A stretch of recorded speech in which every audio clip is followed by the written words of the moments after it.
I love Gronk. So do I. Way to start the tempo here. Absolutely wild that we enter Wednesday night. By the way? What's that? The Hall of Fame of driving boats? Probably. He's going to make it one, as is Austin Reaves going to make 7 after 1 frame. Let's head to the second quarter. Well, the Rockets are starting to make this thing a little bit more of a contest. Jabari Smith Jr. there with a left wing 3, and then Reed Shepard from Compton makes it a 1-point lead for H-Town. Then defense to offense. Tari Eason off the turnover has the Rockets at 4 at the half.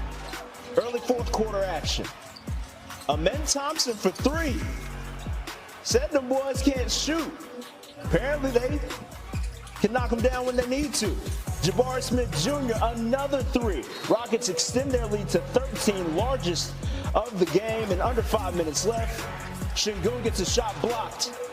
Lakers running. It winds up with Rui Hachimura on the right wing, and that makes it a 6-point game. Couple minutes later, LeBron working off the screen from DeAndre Ayton, left hand lay it goes, part of his 25.7 dime night. Lakers within 3. Shepard here nearly loses it, recovers, gets to the mid-range, and folks, those are free. Rockets back up 5, ensuing Lakers possession. Shepard with the steal, running, and hey, a little bounce from Reed Shepard. Rockets up 7. LeBron left frustrated, under a minute left. Nicole, we were watching this and you said the legs look a little tired. Off the front.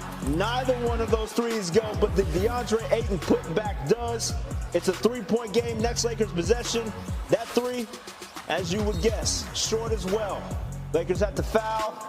That does it for game 5. We have a game 6, and Malika Andrews is with Şengün post-game. You head back to Houston with some momentum. How much confidence do you have heading into this game 6? Everybody feeling amazing. You know, nobody's tired. Today, everybody showed it. And we're going in front of our family, fans, you know. Hopefully, it's going to be a lot of people out there. And, you know, we're going to protect home and come back here for game 7. You all have come back from down 3-1 before. Are you coming back here for 7? Of course. That's the goal. We have a resilient group that plays hard and is very competitive on every night. Rarely do we get blown out. If you know, a deficit, we fight back, and we might have lost some leads, but that's kind of our DNA. And so that part I wasn't worried about. We had a hard-fought series last year. We went down 3-1 and got to game 7, so we know we're going to battle. We don't have a lot of time to dwell on it. I mean, you can give yourself tonight, a little bit tomorrow, but once we get on that plane and head down to Houston, we got to forget about it, understand where we're going. What is going on, everybody? Welcome back to the channel. The NBA playoffs are delivering exactly what we wanted. Drama, comebacks, and a Lakers team that is on the verge of collapse. The Houston Rockets just beat the Los Angeles Lakers 99-93 in Game 5, cutting the series lead to 3-2. The Rockets are now heading back to Houston with all the momentum. And LeBron James? He suffered a historic loss. For the first time since 2008, a road team beat LeBron when he had a chance to close out a series at home. He had won 16 straight such games.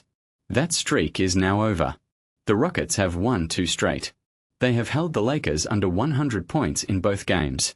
And Kendrick Perkins, who just days ago called the Rockets the dumbest team in the playoffs, had to eat his words. Let me show you what the crew on SportsCenter said. Roll the clip. Did you catch that? Let me break this down because Perkins had a rough night. Earlier in the series, when the Lakers were up 3-0, Perkins called the Rockets the most dysfunctional team in the playoffs. And then the Rockets won 2 straight. The crew played that clip back to him, and Perkins had to respond. He said, well, the Lakers are the second most dumbest team in the league. But then he admitted he actually picked the Rockets to win Game 5 on NBA Today. He said, they found their identity on the defensive end. It started in Game 3. This is back-to-back games where they held the Lakers under 100 points. And then Perkins doubled down. He said he thinks the Rockets could pull off the upset. He said, they could do something that's never been done in NBA history. A team has never come back from 3-0 to win a series. But Perkins is saying the Rockets have the youth, the energy, and the momentum to make history. Now, let's talk about the Lakers. What is going wrong? The crew pointed out that LeBron is 41 years old. He played 45 minutes and looked exhausted. His legs were tired. His threes were coming up short. And the Lakers are missing Luka Doncic and Austin Reaves. But that is not an excuse anymore. The Rockets are without Fred VanVleet. Both teams are banged up. The real issue is that the Lakers do not have a second scorer. LeBron had 25 points. Rui Hachimura had 18. DeAndre Ayton had a double-double. But no one else stepped up. And the Rockets' young players, Amen Thompson, Jabari Smith Jr., Reed Shepherd, are playing with confidence.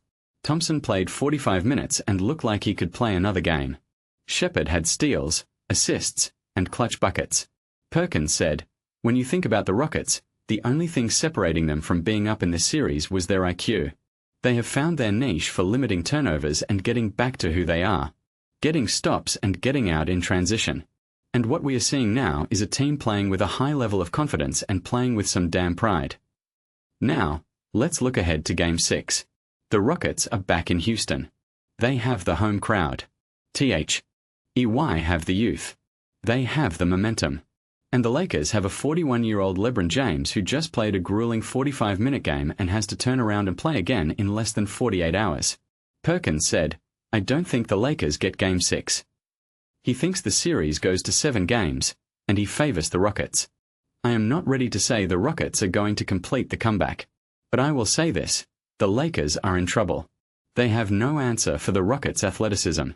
They have no secondary playmaker. And LeBron cannot do it alone anymore.